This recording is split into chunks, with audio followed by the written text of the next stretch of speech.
Konnichiwa, Japan fans. Today's show, we're going to talk about haggling.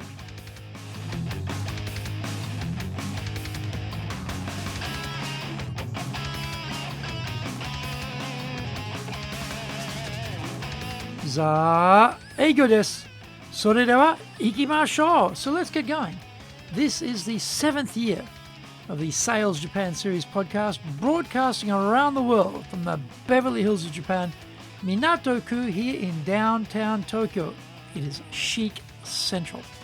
I'm your host, Dr. Greg Story, Dale Carnegie Tokyo franchise owner, the president of Dale Carnegie Tokyo Training, and the 3-time best-selling author of Japan Sales Mastery, which is Zaegyo in Japanese, Japan Business Mastery, and Japan Presentations Mastery. Plus, Stop Wasting Money on Training in Japanese, Training de Okane o Mura ni suru no wa yamemashou, and all are available on Amazon.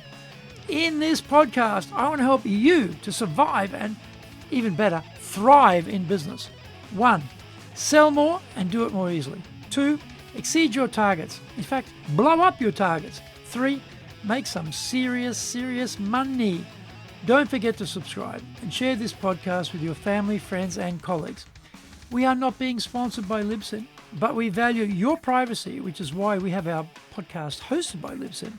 Unlike many other hosting organizations, Libsyn have a strict policy that does not allow access to your private information by anyone.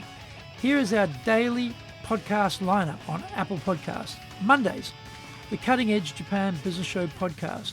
Tuesday, the Presentations Japan series, and every second Tuesday, the Business Tatsujin no Oshie Show. Wednesdays, the Sales Japan series. Thursdays, the Leadership Japan series, and every second Thursday, the Business Pro Podcast Show.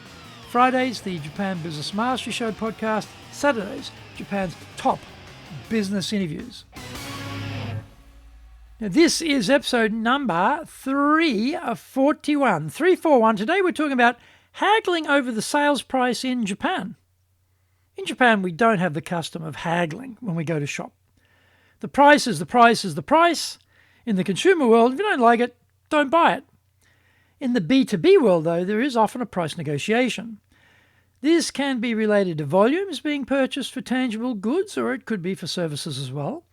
Tangible products are somehow psychologically easier to price defend than intangibles like service provision. The item is right there in front of you. You can inspect it, weigh it, feel it. Services are rather a mystery when it comes to pricing. I was coaching a sales team recently for a service offering, and this service had a time-bound element to it. Time-bound can often drive the price up in the case of tangible goods because it is the last item in the store or in inventory. In this instance, the opposite was the case. They were offering a discount to move the sale forward. Whenever I hear salespeople are discounting their offer, the bristles stand up on the back of my neck. I don't like to hear this type of talk. The service has a value and a price has been attached to it, and that is what they should be selling.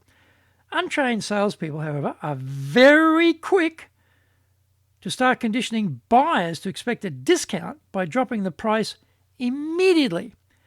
I don't like that unforced error type of sales behavior either. In this case, the service price was 400,000 yen as the list price, and they started their client contact with an offer of 250,000 yen. What a massive mistake. When the price gets dropped so dramatically by 37.5% without any pushback on the 400,000 by the potential buyer, there is no floor established. Now, the buyer is lost. They have no idea what this service is worth, and the immediate inclination is to be like a shark tasting blood in the water and go for bigger bites out of the pricing. If the seller can drop the price so quickly, then maybe they can drop it even further. So, ridiculous counter-offers start to spring up. This seller must be desperate, is the idea. And now, let's find out just how desperate they are by driving the price right down to oblivion.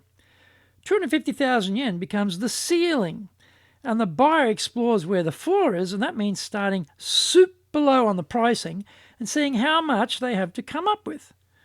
In this example, if it was me on the end of that offer, I would say, this is not in my budget, so there's no allocation for this service. The best I can do is $90,000.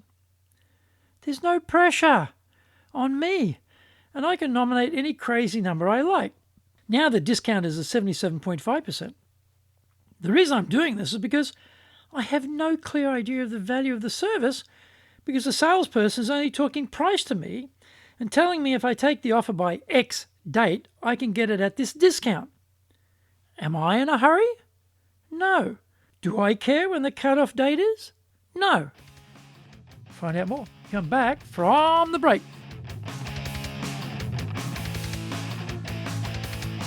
Our show today is brought to you by our public courses, but we also do custom in-house programs, as well as we do them in both Japanese and English. We do them face-to-face in our super safe classroom, and we do them live online. Today's show is brought to you by our Winning with Relationship Selling program. That's on the 9th of June.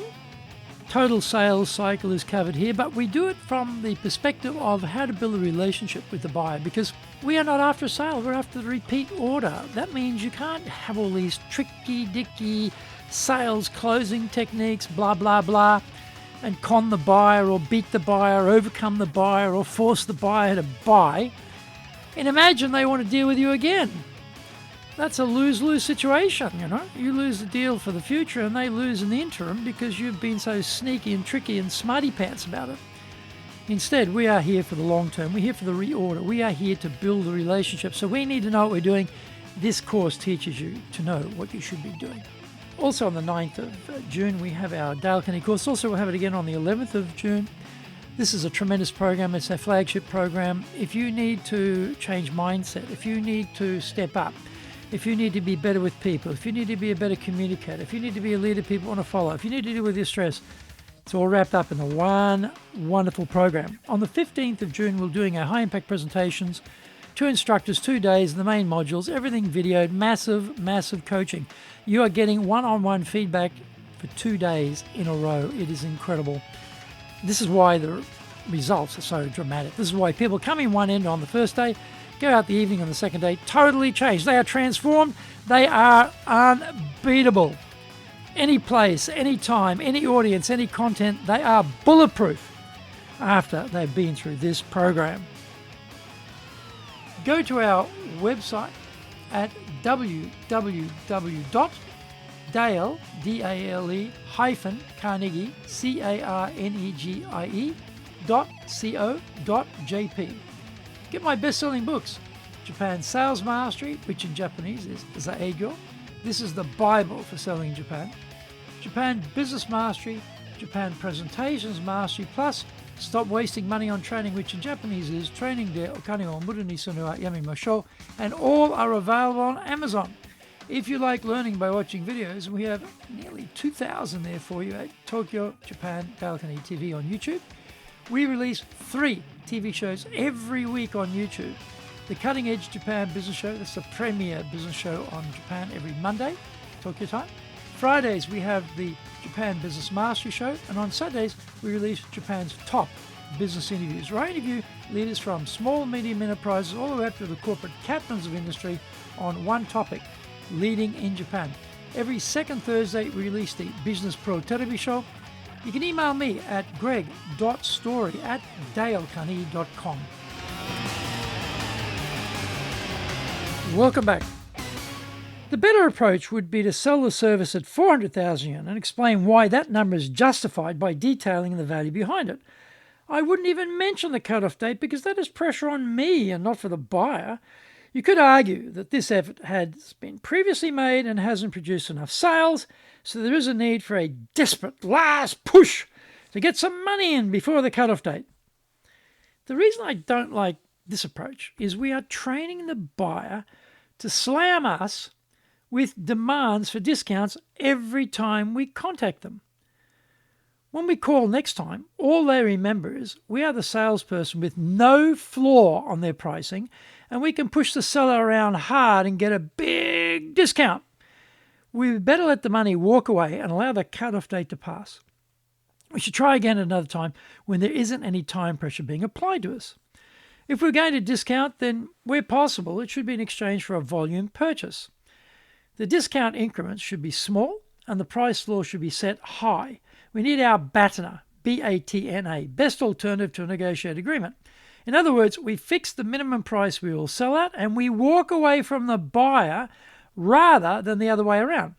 In this example, I would recommend a discount of only 12.5%, which is not insignificant, and set the price at $350,000 only if the buyer pushed back on the price. I wouldn't have mentioned any deadlines because that information is giving the buyer more power relative to the seller. If they still pushed on price after we offer the discount, then the next drop would be 10,000 yen. So the offer is now at 340,000 yen. The bottom would be set at 330,000 yen, a 17.5% discount, and that would be the end of the discussion. I do this to inform this is a hard floor and I will walk away if you don't take this offer after you have beaten the hell out of me on price. The buyer has to have a sense of a win here. For that to happen, we have to tell them the floor so they can calculate the difference. If we're dealing with a sports negotiator, that is someone who wants to make sport of us and use this negotiation to inflate their ego and sense of self-importance and power, then we should stop immediately and end the process. I was negotiating with a businessman here on some training, and in the end we were 20,000 yen apart, and I walked away. I realized this was a game for him, and there was no point in my playing it. If I hadn't successfully communicated the value at that price point, then 20,000 yen wasn't going to do it. If I had accepted his lower price, I knew that wouldn't be the end of it, because he would come back later for a bigger bite. I had to establish a floor and be prepared to walk away and find another buyer if he didn't accept it. If we ever deal again, then he knows I will defend my pricing and he cannot push me around. Discounting is a sign of a weak value presentation to the buyer, and telling them that you are under time pressure is the stupidest negotiating idea ever. Walk away and work on your value presentation skills. Package up your offer to make it more valuable to the buyer and don't discount. Thank you for joining the Sales Japan series. If you found the program useful, then please work on your karma and share this with your family, friends, and colleagues. Don't forget to subscribe and share this podcast. Immediately apply what you've learned today. Go out there and survive. Use it and make some serious money. Bucks, dough, moolah, coin, dosh, lolly, readies, smackers, earners, and bread and honey. Remember, I'm in your corner, committed to your success here in Nippon.